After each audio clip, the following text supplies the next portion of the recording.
She's one of the largest ships sailing our oceans. She's as tall as a 10-story building. And in a year, she travels 2/3 the distance to the moon. Well, it's his job to keep out of my way, but he's not moving. In 12 months, she carries nearly 200,000 containers, a cargo worth $4.5 billion.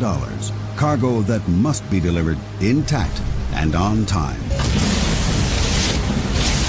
Yet this huge ship has a crew of only 22, who have to be ready for any conditions, any emergency. All ship personnel to your boat, no ship.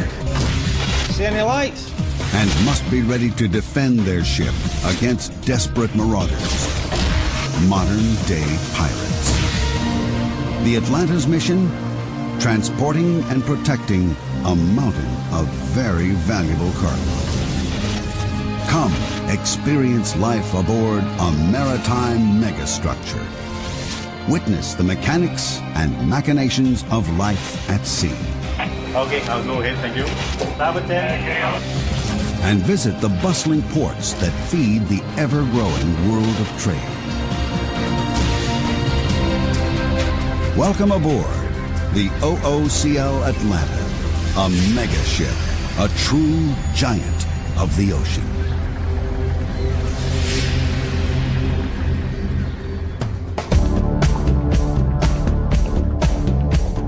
The Atlanta is one of the latest and largest class of container ships. Known as Post-Panamax, she and her kind are too wide to sail through the Panama Canal. If she were a naval vessel, she'd be the equivalent of an aircraft carrier with a crew of several thousand men.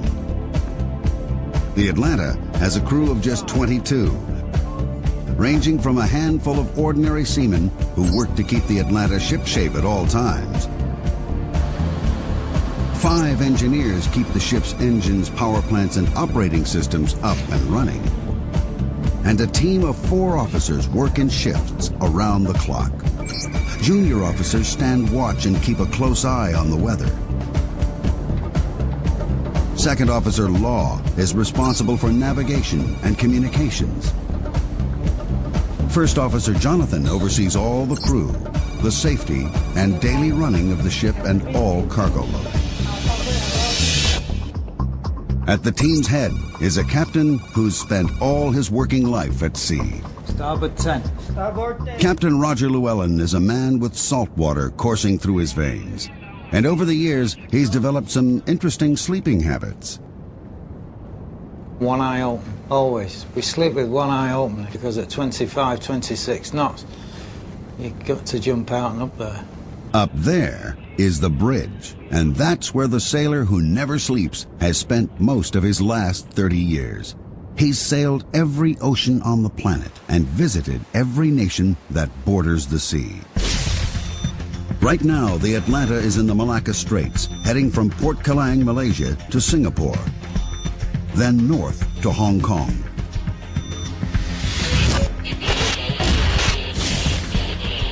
It's a hectic schedule on a crowded route. 050.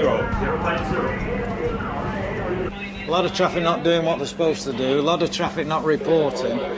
So you've got to have eyes at the back of your head. You've got to keep an eye out for everything moving, especially small coastal traffic. We've got one here, not reported, you see. He's trying to get across the bow. When the Atlanta blows her horn, you'd be well advised to move out of her way.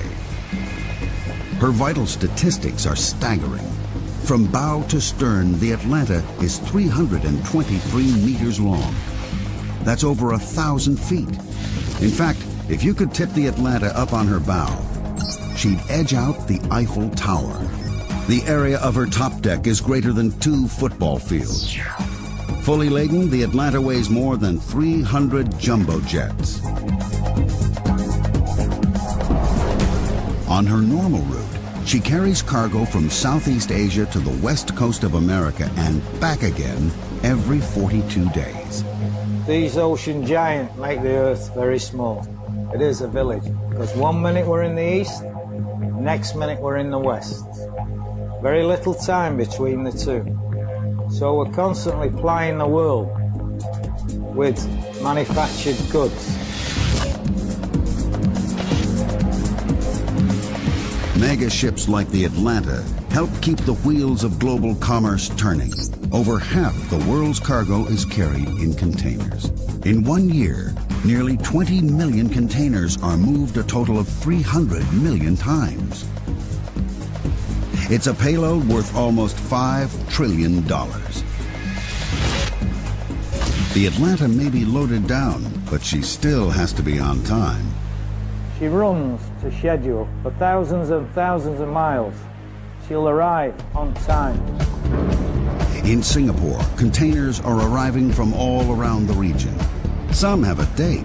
With the Atlanta, these transfers must be planned with military precision. It's a chain where a weak link means a cargo gets delayed, or even worse, lost. The bottom line, the cargo must be at port waiting when the Atlanta docks.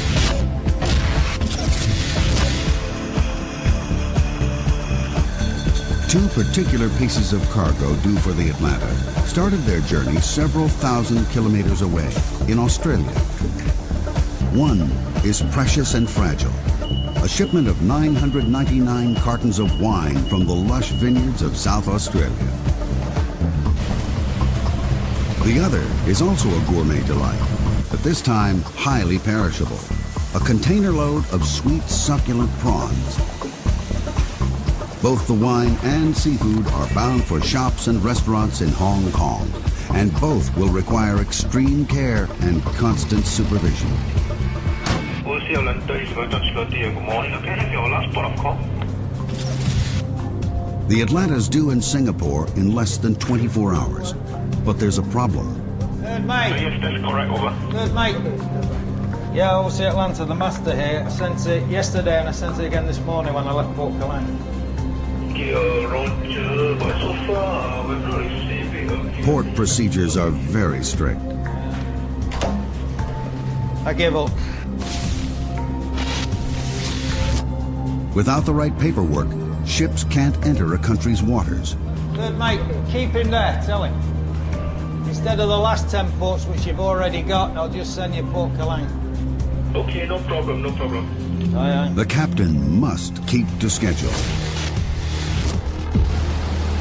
He has 2,200 containers to move in Singapore.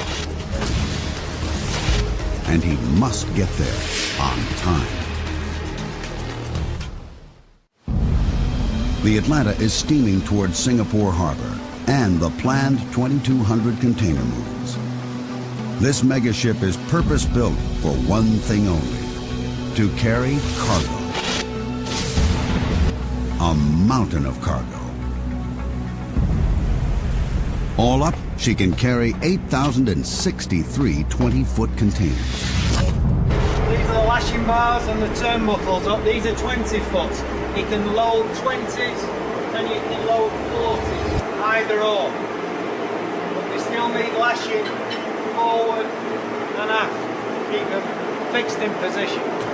Even though she hasn't yet reached her full load capacity, the captain still likes to check on the containers from the top to the very bottom. Where we are now, we're 13.6 metres underwater now. Down here, the containers are stacked 9 high. So they go 9 high, and then on deck, another 6 to 8 high. So roughly, we're stacking 17 high. From the very bottom of the stack, over 13 meters below the water, the containers rise over 44 meters. On land, it would look like a city block rising 10 stories. If laid end to end, those containers would stretch further than an Olympic marathon, nearly 50 kilometers.